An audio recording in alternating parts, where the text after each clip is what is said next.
Hello everyone, my name is Phawx. This is going to be my in-depth review on the AYANEO KUN. This is AYANEO's latest big mamma jamma. This is their biggest handheld that they made.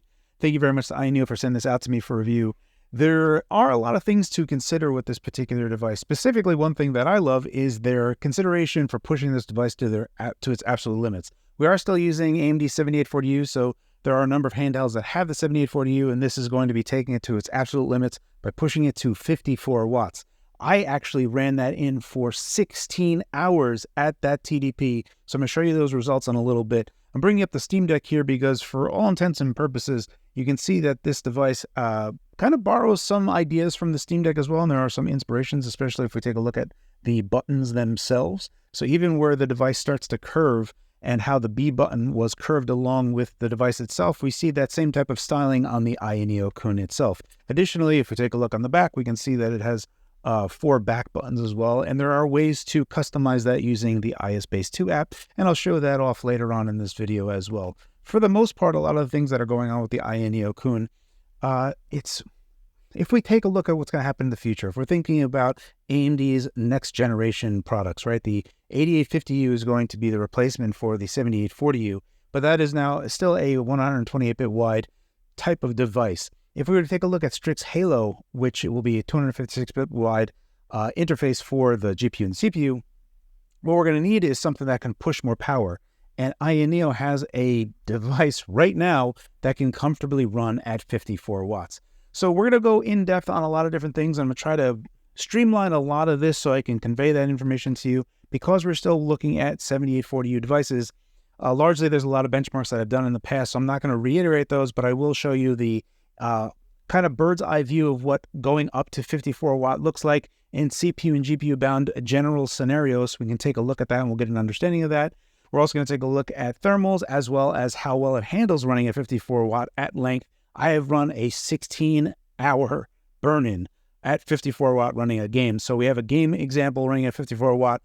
We can see that the package power runs that entire time. We can see that we never really cross 85 degrees Celsius, and that's on T-die, so the most hottest point on any part of the chip.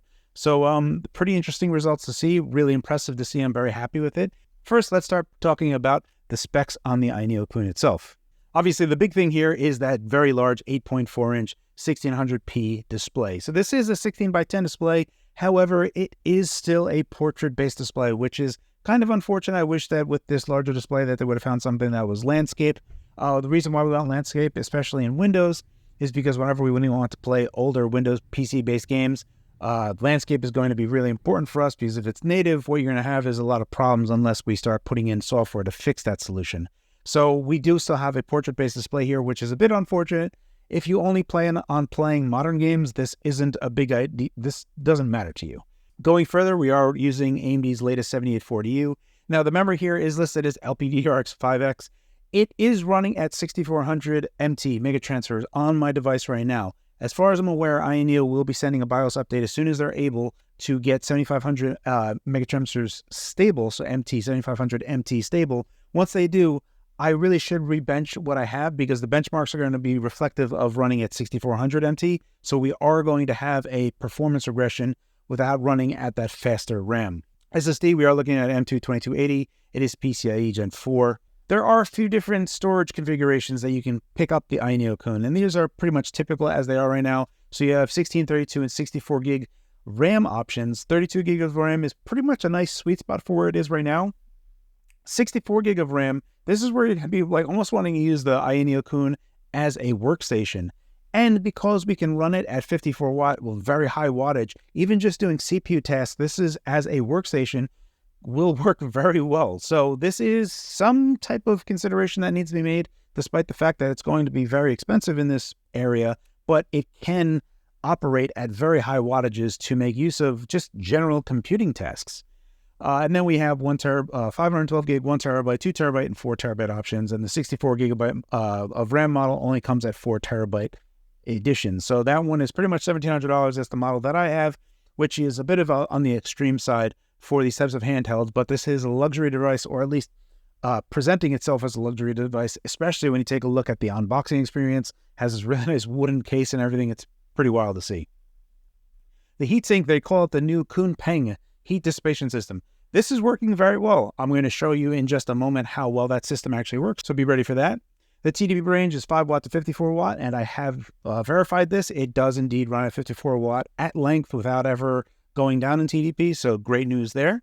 There is a white, black, and silver model. The controller says master controller. These are just basically buzzwords at this point. PulseSense analog sticks are important, and they do remain still as good as all of AYANEO devices have been.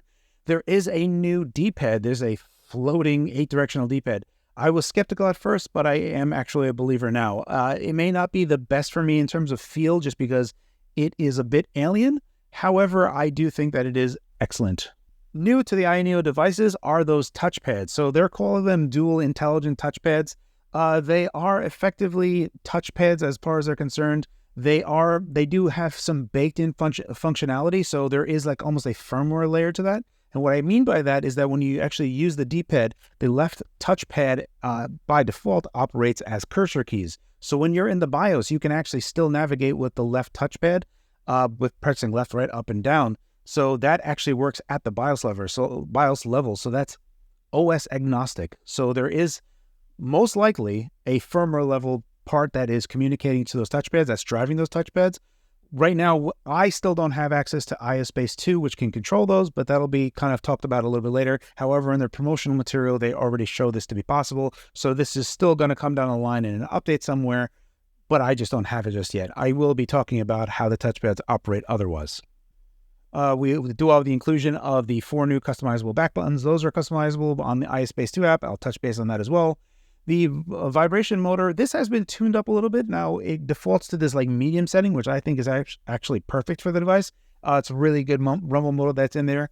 The gyroscope, you can actually have this in ISpace 2 where you can press a button to toggle having that on to operate as your right analog stick or mouse or whatever, and it does work really well. We have 2 USB 4 Type-C ports, 1 USB-A 3.2 Gen 2.1 port, a 3.5mm audio jack, and a UHS 2 micro SD card slot. Additionally, we still have that very high-end SoundTap Magic sound vibration part of it where it can use sound to also amplify vibration. It's kind of a neat feature, and this is something that you either like or you're not going to care about. There is an additional biometric interface for logging in, which is the Windows Hello part of it. So there's a little camera with an IR sensor that will scan your face to log in, as well as a fingerprint sensor, which operates as the power button as well.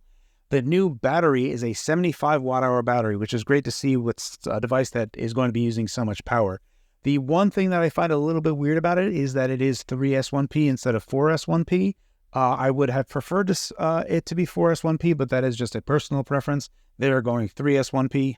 The weight of the device is almost 1 kilogram, but having said that, when we take a look at the device itself, I don't mind devices. Like this device is reasonably the same size in terms of how it actually fits in your hand as the Steam Deck. Its weight doesn't bother me. It being 2 pounds, 1 kilogram is fine by me. So I know that's not for everyone. So if you think that this device is just going to be too large and too heavy for you, I'm not going to try to change your opinion on that. For me, this device really isn't too large. If you wanted to think about this as a blueprint for what is next to a power device that will be more power hungry, but to actually get that performance, this is going to be the one form factor that you're really going to want. While we're not going to be able to capture that performance at higher wattages, next year we will be able to. So that's something to keep in mind. And then rounding it out, we do have Wi-Fi 6E, Bluetooth 5.2, and there are additional ways to get LTE on this. On my particular unit, that is taped off, so I don't have that LTE module on mine. However, if you do want that LTE module, that is something that you can get, and it will be underneath the kickstand area itself. That's pretty much it for the specs. Now let's get into a very brief overview of how this performance works out when we actually start pushing more power to it. And for the most part, if anyone has been following my channel for a while, a lot of these results shouldn't be surprising because we determined that there were massive diminishing returns after about 18 watt anyway. Going from 15 watt to 18 watt is about 10% performance improvement. Going to 18 watt to 28 watt is another 10% performance improvement, despite the massive push for more power into the device. Likewise, when we go from 28 watt to 54 watt, we shouldn't really expect all that much performance gain. And that is what we see. So up first, we're going to be taking a look at a CPU-bound test. This is, once again, we're still using Heaven at 720p, all low settings. And what we're going to be looking at here is a graph of a AMD 6800U machine versus a Steam Deck versus a 7840U machine running with 7500 MT RAM versus the AYANEO KUN, which is a 7840U machine, but using 6400 MT RAM. And when we take a look at this graph, it really kind of shows you that on the CPU side, having that faster RAM, with the RAM being able to go up to 937 megahertz, actually does have a considerable benefit on the CPU side, with it being able to push a little bit further. There are other power considerations to think about. The one thing that I do want to mention here is that the iSpace 2 app will indeterminately start pushing its own power profile. By default, it wants to push this high performance power profile, which at lower TDPs is actually the opposite of what we want to do at a lower TDP, so that's not ideal. I push my own power config, which has its own EPP preference, has its own settings, and typically iSpace 2 will kind of push it out of that, and I have to reset it back again. So there are things there that are happening that the iSpace 2 app really should include my own power settings or anyone's power settings, and optionally choose to have that one be always engaged versus the ones that they want to have engaged. So that's one thing that I wish that the iSpace 2 app did. But taking a look at this, we can see that even when we're pushing up to 54 watt on a CPU bound gaming test, we're not actually able to beat out a 28 watt 7840U with higher RAM. So that's one thing to look at. If we go ahead and twist the tables, right, we still run at 720p. However, we put at ultra settings. So we're really taxing the GPU now. In this setting, you can see that the gap isn't as large between the 7840U at 7500 MT versus a 7840U at 6400 MT. And for the most part, what you're going to see is that a 7840U matches a 6800U when their RAM is basically the same. When we take a look at this graph, you can see that more or less they're following the same path. However, as we start pushing more power into the device itself, you can see that we are actually able to surpass 28 watt on 7040U with 7500 MT RAM. However, we have to push almost double the amount of power to achieve that. But you can see this is a clear graph to show you how much diminishing returns happens on a device like a 7840U.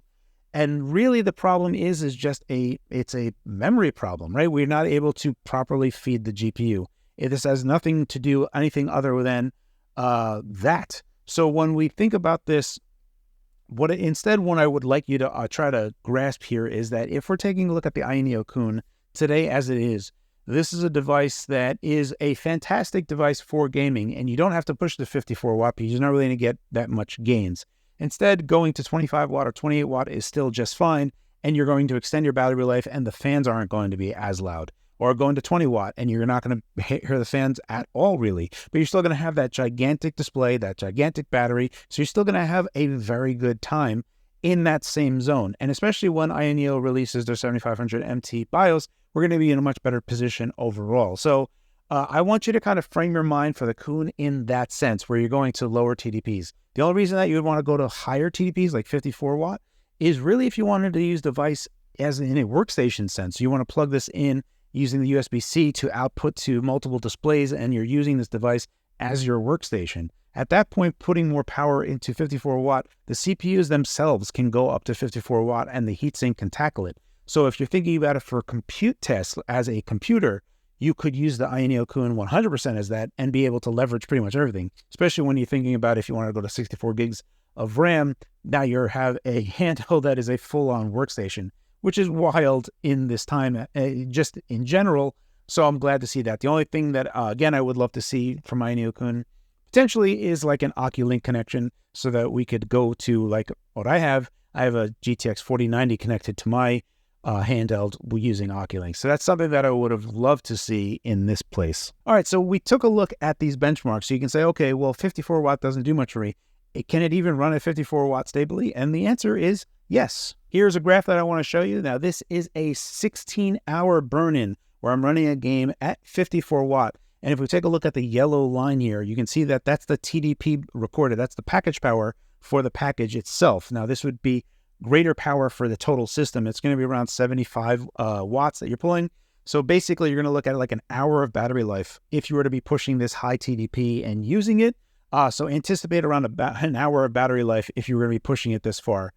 Now, I want to make it clear, as you can see, it's fluctuating a bit, but we're going from like 54 watt to 52 watt, depending on the scene that is in place. That's how much power we're using at any given moment. But take a look at our temps. I'm showing you TDI and CPU core. Both of these are going to show the hottest points on the core at any part of the core. And we're pretty much at never going over 85 degrees Celsius during the entire 16 hours that this was running. So 100%, it's stable to run at 54 watt at lengths of time. This is a long time that this test was running. And heat-wise, you're never going to really go over 85 degrees Celsius. How this actually looks via a thermal camera is also really surprising. What happens is that when you're actually running at this temperature for long lengths of time, largely the device is pretty much cool where you're going to be holding it. So you're not really going to be feeling any heat at all where you're holding the device. Even on the front of the device, it's very, very comfortable to play at these types of TDPs. So that's a really good sign. The only thing that I want to point out here is that on the back of the device, there is this metal kickstand right here, okay? This metal kickstand gets hot. It gets noticeably hot out of everything else, where if I were to like literally put my finger against it when I have it on the thermal camera for you guys to see, when I remove my finger, you can see the heat that has been transferred from the metal kickstand to my finger. So that kickstand is the only part that is uncomfortably hot. So if you're going to be using this device and placing it on your lap, I would say just be mindful of that, because you're not going to burn yourself or anything, but you will notice that it does get rather hot. Getting into the build quality and features and functionality and how everything works on the AYANEO KUN, we'll do a brief overview, and then we're going to get into a little bit more of an in-depth. We're going to be doing that in this particular video. If you wanted to, I know a lot of people are going to be thinking about these touchpads. Really, they're pretty rudimentary at best, but if you want to take a look, go ahead in the description field below to just go jump into that real quick. This D-pad was something that I was curious about, and being curious is generous. I was very skeptical that this was going to be good. We'll touch more on this in a little bit, but I was actually pleasantly surprised by this. So let's very quickly, before we start going to a more in-depth review so you can get a better idea of what's going on here, let's quickly touch base on what is on offer here. Now, we have another button up here, which is basically the Xbox guide button. This is something new that has been on the AYANEO KUN that has not been present on previous AYANEO devices. We have a Windows Hello camera right here. This is actually pretty wild. So you actually need like an IR sensor so that Windows Hello will actually work, so that it'll work in dark. It'll actually scan your face to log you in, is basically what it does. On the bottom left, we have our start and select buttons. On the top right, we have another iSpace button, which basically does the same as the iSpace button down here. We have a show desktop button. We have face buttons that are very similar in design to how the Steam Deck designs their sloped buttons, especially what that be. There's a lot of design considerations from the AYANEO KUN that seem to adopt a lot of things that the Steam Deck has already done. We also have this portrait-based display, 2560 by 1600 portrait-based display. It's a very large display. Again, if we take a look at trying to think of this device as min-maxing what the Steam Deck should be, this is something that the AYANEO KUN is targeting, in my opinion. Along the bottom, we can see we have our downward firing speakers. We have our USB-C port here that will operate for display output as well as charging the device. On the back of the device, we have this metal kickstand that's fairly rigid and sturdy. We have our micro SD slot here, which you can use to plug in your micro SD. Here is an alcove, and this seems to be taped over, so there's no access for me to get to it. Along the bottom as well, if we take a look at it from this side, we can see the 4 back buttons, again, adopting what is pretty much similar to what the Steam Deck has inspired. You will be accessing these through the iSpace app, which I'll show you in just a moment. Along the top, we have these new analog triggers that are on the AYANEO KUN, and these are absolutely fantastic. And again, you can kind of toggle how you want the sensitivity of these to be in the iSpace app. How they are by default is something that I'm already a fan of, so I don't change anything. The feel of them and how it curves, these are by far my favorite analog sticks that AYANEO has done, along with the AYANEO Air type of triggers that they have made as well. But these overall have been excellent. The bumper is great, and then we have additional buttons here, which is RC and LC, and those can be updated in the iSpace app as well. And then if we go on the top, we can see our exhaust port for a rather large heatsink here. Here is the inlet here. We have our full USB-A port here, another USB-C port, a power indicator, our mic input hole, so there's a mic here, a volume rocker, and then a power button that also operates as a fingerprint scanner to let you on in. Going along, that is pretty much all of the basics of the AYANEO KUN. Now, let's start getting into a little bit more detailed on what's on offer for these controllers. So, all right, so this is something that I think that is worth noting, because the AYANEO team was the first to pioneer it with regard to having hall-based analog sticks in a handheld, and they were the first ones to do it. They're also the ones that really want to push for having these very circular outputs. For this, you're not really going to have much problems outside of some games on PSP emulation, but you can override that inside the PSP emulator itself in the options section. This is really just testing circularity. So where you're seeing average error, error really is a very bad name for what it's saying. It doesn't indicate any particular error whatsoever. If we were under, that would be an error. Going over will also increase an error, but Xbox controllers, DualSense, PlayStation, the Steam Deck, all of them go over that circle. So this really is just showing how well engineered these sticks are, insofar as they are very, very calibrated to perform this function. Inside the iSpace app itself, if we just hold down the iSpace button, we'll jump into the iSpace app itself. We go in the joystick, you can actually go ahead and increase this. So if I were to go to like 150, you can see that I can now go extend past that. So you do have the ability to do whatever you want here. For most all intents and purposes, you're going to want 100. You can fix a lot of this, will be in emulators and other stuff. Now there's another part in here, dead zone. It defaults to on. I turn mine off. And what we're going to look here is if I just push just a little bit, you can see that we have no dead zone. And one of the reasons that we have no dead zone, because we have Hall-based analog sticks, so we're not going to really have that drift that happens from potentiometer-based analog sticks. So you can go to no dead zone. So as soon as you start pushing on it, the input will be recognized immediately. Versus if we were to put the dead zone on, what happens is that you can actually see if we push it just a little bit, that the dead zone, I'll be pushing and pushing, I'm already pushing, but it won't pick it up. You can see that I just escaped out of it. And we are at 0.15 in terms of what input is there. If we were to go to any cardinal direction, either northwest or south, you can see that we're going to jump to like 0.3, and that's where it starts. So you can see that a lot of people will find that to be a little bit egregious. So you can go ahead and set that to off, and then just, push up a little and it'll start going. Overall, this is really nice that the iSpace 2 app has that feature so that you can basically tune this however you want to. The other part here is the D-pad really is excellent. You can't push more than 2 directions at any given time. Even pushing in the center won't show that we're hitting any 4, so it'll only have 2 given at any given time. But also how the D-pad works, if we can get in here just a little bit, there's a stalk underneath the D-pad, which I'm not sure if I'll be able to get to. It in effect almost operates like a LilyPad arcade stick, if you could imagine.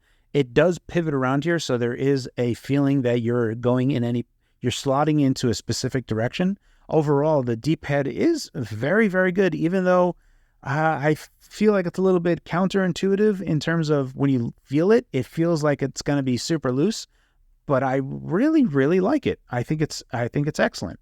Next up on the list is we got to talk about the face buttons, and these are pretty standard fare. They are membrane-based face buttons. This is something that the AYANEO team always does, and I think that they continue to make really good buttons. Super crunchy, tactile, the feedback is great. There is no question if I'm pressing down on it. It's not mushy at all.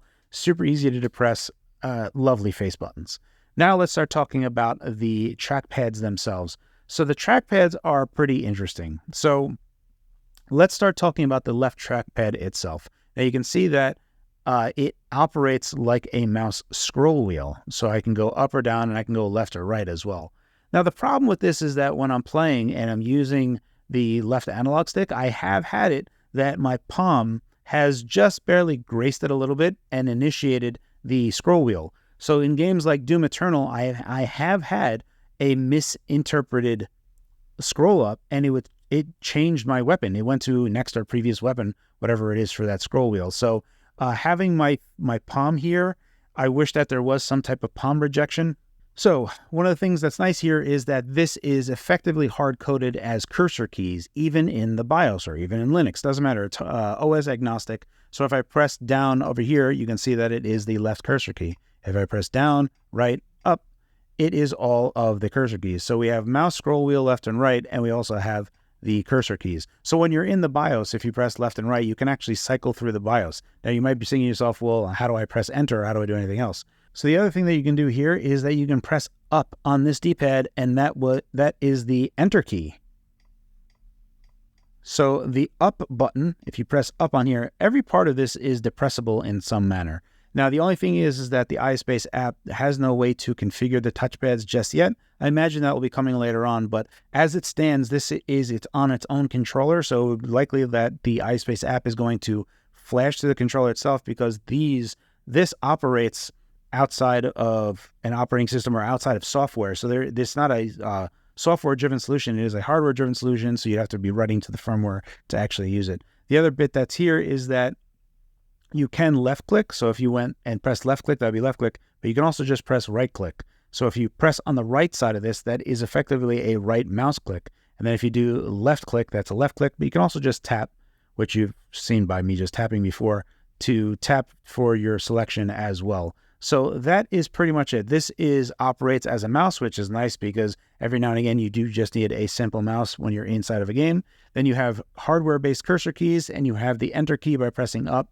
So there is limited functionality via these trackpads, but we can't really adjust them at all inside of the iSpace app. So now there's a few ways to actually interact with the iSpace 2 app. You can just give it a quick press, and this brings up a very QAM-like, a quick access menu-like of the Steam Deck, where you can actually just go ahead and set performance modes. I already have it set to AAA game. Now, this is an FPS limit. It's set to unlimited. When you're toggling this will engage Riva Tuner and will actually set a FPS cap via Riva Tuner on there. And that's all handled, so you don't have to do anything.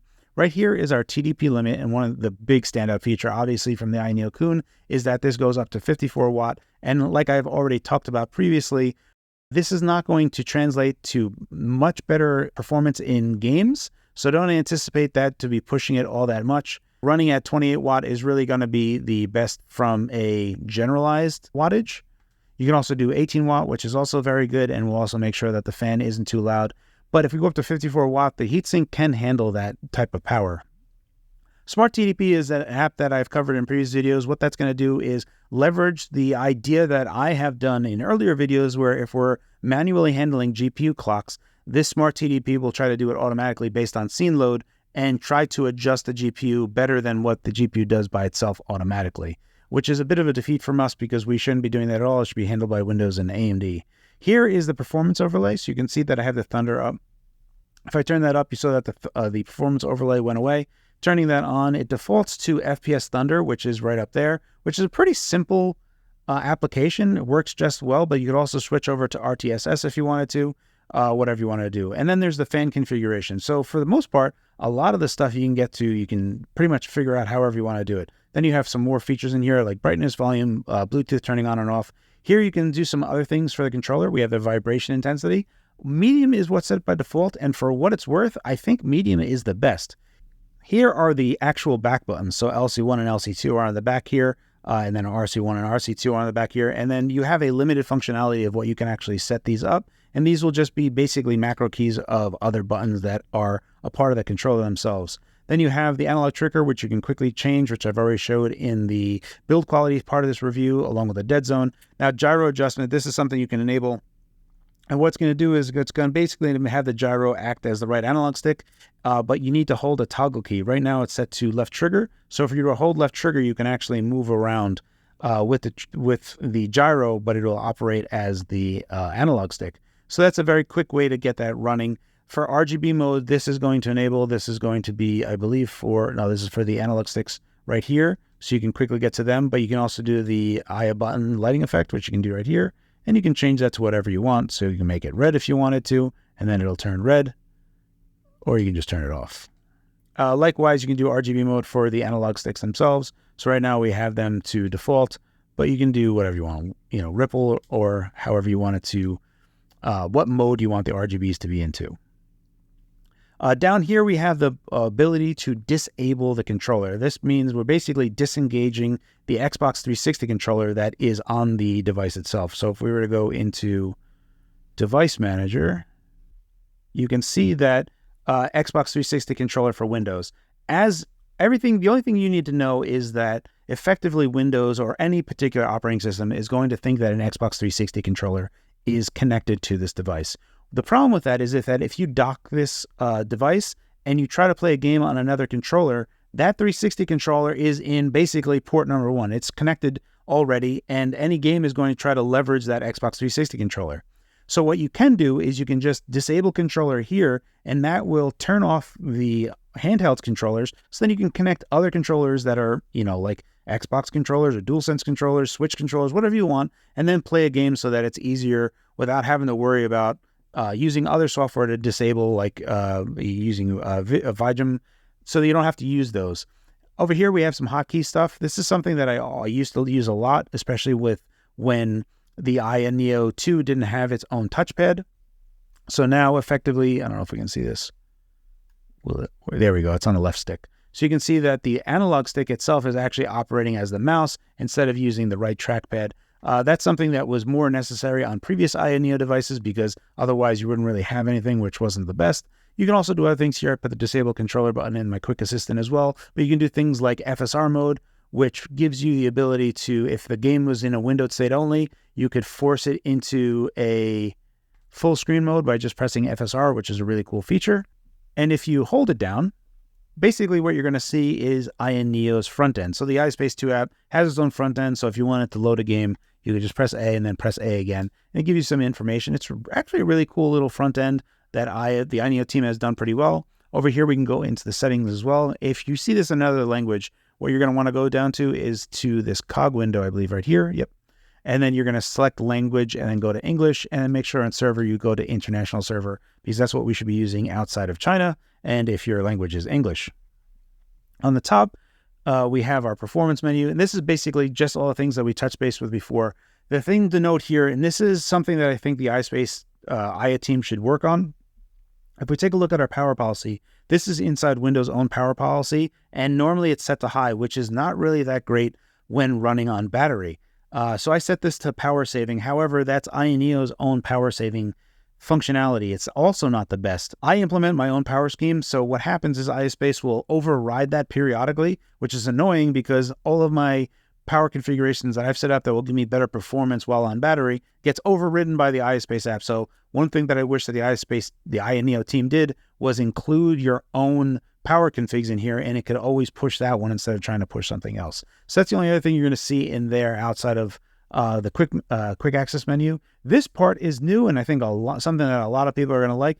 In the VRAM size, you can actually say whatever size VRAM you want to put on here. When you choose, right now I have it set to 8 gigabytes. So when you put it to 8 gigabytes, it's going to tell you to reboot, and then you're going to see that change. So if we go into Task Manager, I go into Performance, and I go into Memory, you can see hardware reserved is 8.3 gigabytes. So effectively, that's my VRAM size that is already pre-reserved. So I can't use it outside of in this particular unit, this goes up to 64 gigs of RAM, which is a tremendous amount of RAM, where we're actually looking at it being basically like a workstation. Here we have our performance monitor. There's star open optimization features, which you can just put on. This is just basically starting the AYANEO 2 app and polling the games and indexing them. We have themes for wallpapers, the general tab. You can do a little bit more in the controller here if you wanted a little bit more of a visual indicator of what's going on. So for like the RGB lighting effect, you can get a visual indicator of what's going on your device itself. And then storage is really simple. Up here is update, and this will actually go through all the different types of updates that could be for your device. So in settings, you can actually change what you want, either client drivers, BIOS, or firmware. It's on. All of those are on by default. And that's pretty much it from a quick angle look on the iSpace 2 app without getting too involved. Overall, it does a lot. There are some things that I wish it did a little bit better. Specifically, I wish that we can customize these TrackPads, which I'm sure is a functionality that will be coming later within the iSpace 2 app itself. Right now, as it is serviceable, but I would love it if we can customize that how we want. But that's it for the quick look of iSpace 2. So we've gone over benchmarks and we've gone over thermals. As far as all that's concerned, I am totally fine and content with everything that they have accomplished here. They can't make the 7840 do more than it can. Even pushing more power into it isn't going to achieve much. And we knew this prior. We've known this prior for generations ago, that just pushing more power into it isn't going to achieve greater and greater results. There are diminishing returns. But there are going to be future chips that will require more power. So thinking about it from that angle and seeing that AYANEO has a device that a handheld form factor that can handle that heat is a big plus in my book. So again, I just want you to think about this through the lens that you'll be running this device at like 20 to 25 watt TDP, which is a benefit because then the fan isn't going to be as loud. At 54 watt, the fan is very loud. So don't anticipate this running at 54 watt and not hearing the fan.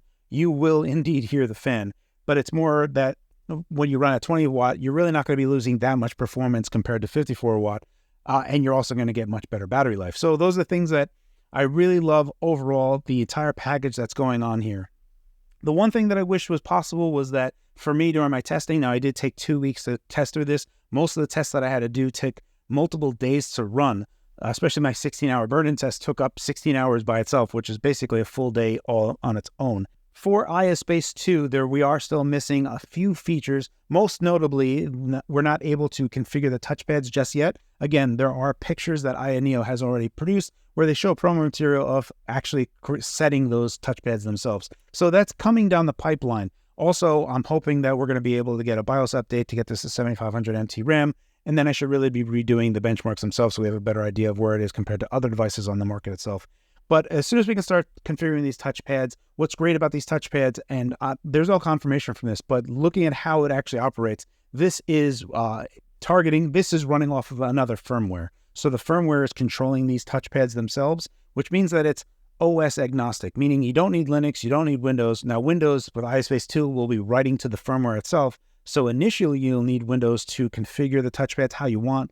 But once you do that, you can then go to any operating system and it will retain those settings for you. Because when we go into the BIOS itself, when we press left and right and up and down, all of those are saved and the cursor pads work while we're even in the BIOS, which is really nice to see. So overall, I'm a big fan of every direction they went with the AYANEO KUN. They borrowed a lot of design cues from the Steam Deck itself.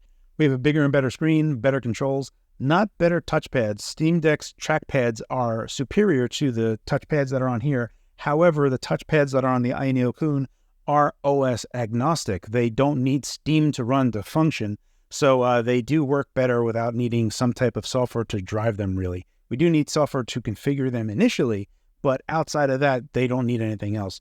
So there's lots of things, but the triggers and everything else, the back buttons, those are really fantastic. And running at super high TDPs, not feeling any of that heat, being able to hit 54 watt and doing it stable at lengths of time, handling that heat, everything is really good here. I think the only thing that I really wished is that if we're thinking of this for running Windows games, having this be a portrait-based display is still one of the things that, for me, is a miss. When we have a portrait-based display, every handheld has a portrait-based display. Very few have landscape-based displays. The problem is that with portrait-based displays, you can't play older games without wrapping them. Even newer games like Red Dead Redemption 2, if you try to run Vulkan, you're going to have problems. So like the window will kind of pop over here. So you either have to run in a Windows state and then use FSR to stretch the screen out, or you have to run in DX12. So there's other considerations that happen when running in a portrait-based display. So there's just things that happen. Even if you were looking at this from only playing modern games, that there may be chances that there are going to be problems that you have to fix. Whereas a landscape screen, everything is just way smoother and easier to deal with. So that's one thing that I really wish was on there, because this is a very premium device. Even the box that it comes in, it's all wooden and everything. The charger that it comes with is super nice. So this is the charger that it comes with. It has this nice little lasered on graphic, and you have all these ports that you can do it. So it's a nice travel adapter that is very high power. Again, very premium device, and a lot of the considerations that went into this device are very premium. So for me, I would personally suggest getting the 32 gigabyte of RAM model if you like this overall form factor. It is close to a kilogram, so it's almost 2 pounds. For most people, I think this will be fine, but I know that a lot of people are really, really conscious of something that is large and heavy, and I'm not going to try to change your opinion on that. So if you think that this device is too big or too heavy for you, I'm not going to change your opinion on that. For me, I don't think any of these handhelds are heavy or large. I think this is a fine size, much like how the Steam Deck is a fine size. So that is just my opinion, but if we want to be pushing power, especially for the next generation of products, because if we want to be really going further, we're going to need to give more watts. If we want more watts, we need bigger batteries. Bigger batteries are heavier. There's all these considerations. You need a bigger heatsink to take that heat away.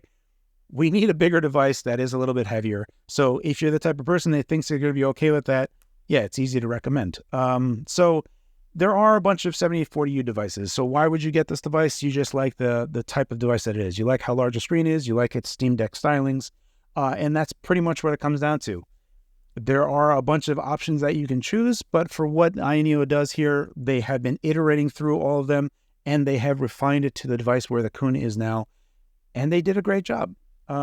Outside of that, I mean, it's really up to you, and it's subjective if this is the type of device that aligns with your interests. That's it from me. I hope this was informative. As always, guys, thank you for your time, and thanks for watching.